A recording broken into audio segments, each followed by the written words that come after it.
Just a quick overview of publishing troubleshooting and the things to check for when things aren't publishing.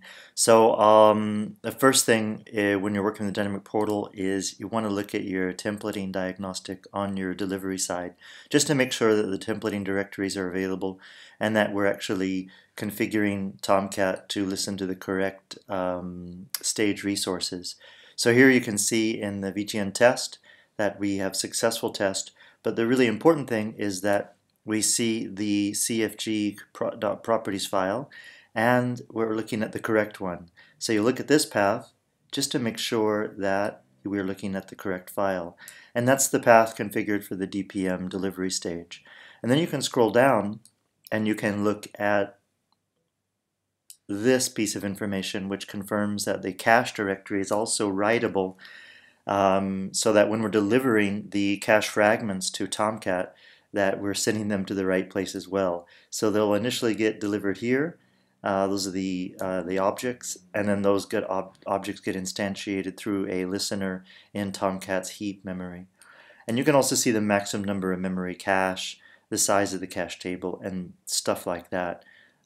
So the next thing to look at is the configuration of the config console. So you want to look and make sure that your records and your static files are subscribed appropriately. So you'll open up your deployment agent on your delivery side, you'll look at your content subscriptions, and you'll look at your static files, and you'll just list those. So I'll list my content subscriptions and make sure that they're all there. Then I will list the deployment to destinations for those to make sure that we're deploying content to a place. So here you can see in this example, we're going to be deploying static files to web apps site static files. I want to make sure that directory exists and it's writable. So I'll go to that directory in Tomcat and just make sure it's there. And looks like it's there, and it was created by the admin user, so it's probably writable. And just make sure that's precisely the same file name or the folder name. Otherwise, content like static files and code won't get published. Alright, so that's there. The next thing is to look at the URL path prefix. So I want to go to my URL path prefix resource on my stage. This is under the resources folder at the stage level, at the CDS level, excuse me. And there should be a resource in there called, something, static file, for example. And it should point to something. So you want to make sure that your code, we're going to be using this in our code to render deployed static files in delivery. So this should be the same that you have on your management stage, and then this is going to actually point to that resource that's deployed in Tomcat. So it should point to site/static files, and it does. So that seems okay. The next thing is to look at the site configuration. So I'll go to my site button, site properties, and I'll look at the publishing tab of my site and make sure that we're sending the content somewhere. And in this case, you can see the main reason why things weren't working was that there wasn't a stage associated to the site. So I just need to add a stage. So I'll put the DPM stage, and I'll click Save. And once that's saved, I'll take a look at that, make sure it's okay. There's no configuration required for this publishing policy, so we're fine there. Deployment workflow, workflow deployed to all stages, content types and categories publishing. I can select the stage. I don't have any published yet. There's the deployment stage. We don't have any content types. So I'll look at my associations to make sure there's some content types. And there's some, there just haven't been any that are published yet. So I'll save and close that. And then I'll go do a test. I'll test static file deployment. So I'll go to folders, Ralph Lauren, media, for example. And I want to make sure that I'm deploying my static files to the right place. So I'll test static files first, right? I've already associated these to a channel, so I'll just go ahead and publish them. And it's got some dependencies, so I'll go ahead and approve those dependencies, the site, for example, And once those dependencies are out of the way, I'll publish. And then I'll go look at the publishing status right away. I'll look at the blue bubble just to see the publishing status. I might need to refresh that. I could even turn on these columns. I could turn on my, my last published column and then just see if the date shows up. And there's a date, 3:20 a.m. That's about right. So that seems fine. So now I'm going to go look at my job console just to see what's going on there. So I'll go to my job console, and this is the more administrative task if in case we have any doubts about what just happened. Manage jobs by site. I'll go to my site that I just published. I'll make sure that I see completed dates and times on these publishing jobs. Here's the one that I just sent. I can get the job contents, of course. There's everything that was sent in that publishing job. So that's interesting to look at. You can see that when you publish a static file, it includes a whole bunch of other things. I can also set the stage and see any specific, details.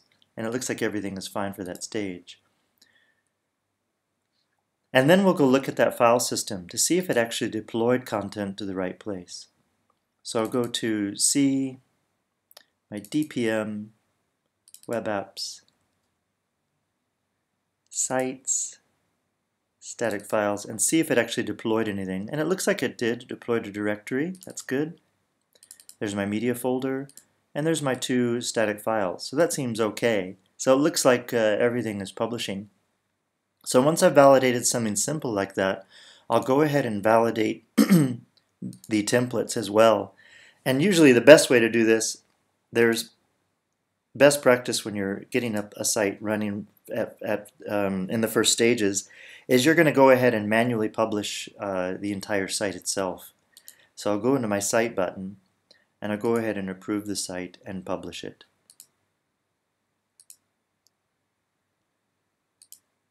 And that publishes all the production level objects, and that's important from a development perspective. We want to get those presentation objects out there. Then I'll go into preview and I'll publish the preview because I want to get those cache fragments out there too. So I'll go into preview and I'll go ahead and approve and publish my page. Looks like the page is already approved, so I'll just toggle the approval status. That's not really needed. And then I'll approve this page. And that will actually take all those cache fragments that we see here, coming from various pieces of JSP, and it'll deliver them to Tomcat's memory. So I've published that. I'll go back to my job console, and I'm going to validate those 2 jobs. So I sent 2 publishing jobs, one for production level content and one for cache content. Well, go to my job console, manage jobs. Oh, it's open somewhere else. It pops it out. So when it's popped out like that, we got it's the old school still. And there's my 2 last publishing jobs. It says they completed. I want to go look at those publishing jobs.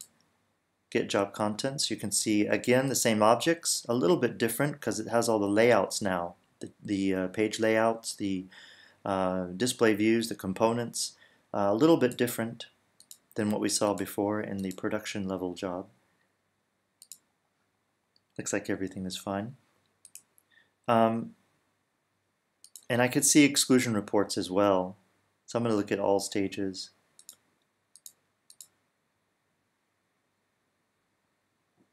And that looks cool. So we see all of our objects being published, and then here we see our exclusion report if there are any. So no failures, so it looks like everything's fine. Then I'll go and preview that and see if it works. So I go to my live site, and I use the same URL in live, but this is the canonical URL defined at the site level here. So you can validate that we're using canonical URLs, and you can see we're using the out-of-the-box format. Now this can be changed by modifying the canonical URL configuration. If you don't want to display locales, for example, you can remove those. There's a lot of things you can do to change that. But what I might want to do here is look at my site properties. So I'll go to Overview, Edit Properties of my site, and take a look at my URL scheme just to make sure I'm okay there. And I'm using canonical URLs. That seems great. So I'll just use the same URL on live that I use in preview. And this will be the URL we present to the world. Now the portal URL works for portal preview. That's still there, but that's a little bit funny looking. It's got those object IDs, and it's not a very nice URL. Normally, we don't expose that in our web servers to the public-facing site. So I'll go look at and use the same URL and refresh.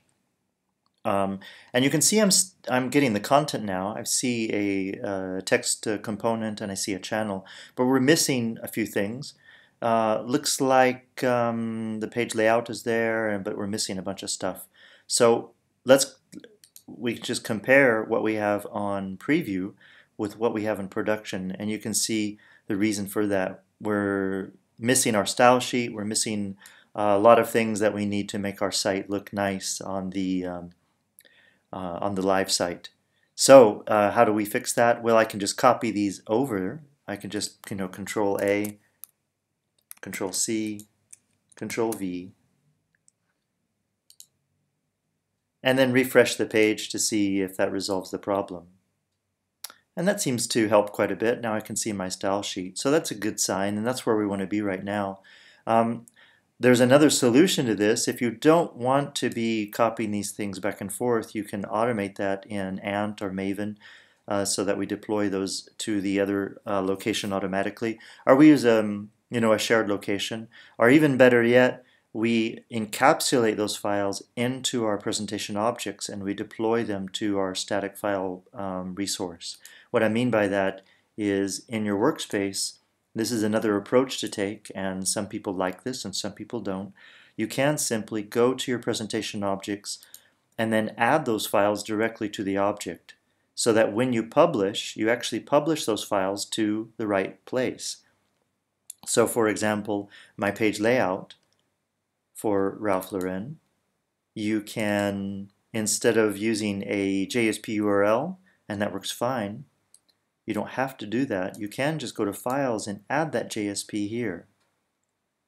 So I can add a row and actually upload that file by creating a static file instance. That's kind of nice because it delivers the content for us, the code. So some people like that and some people don't. A lot of people like to be a little bit more traditional and deploy their code using their standard deployment models from Subversion. But otherwise, you're in good shape. You're publishing now, so you should be able to add additional components and objects, and you should see them. When you get to viewing static files, however, though, like the photo, you want to make sure your code is supporting that static file resource. So if you have any customization in that code that relies on the URL path prefix, you'll need to make sure that that's correct. Otherwise, you're good to go.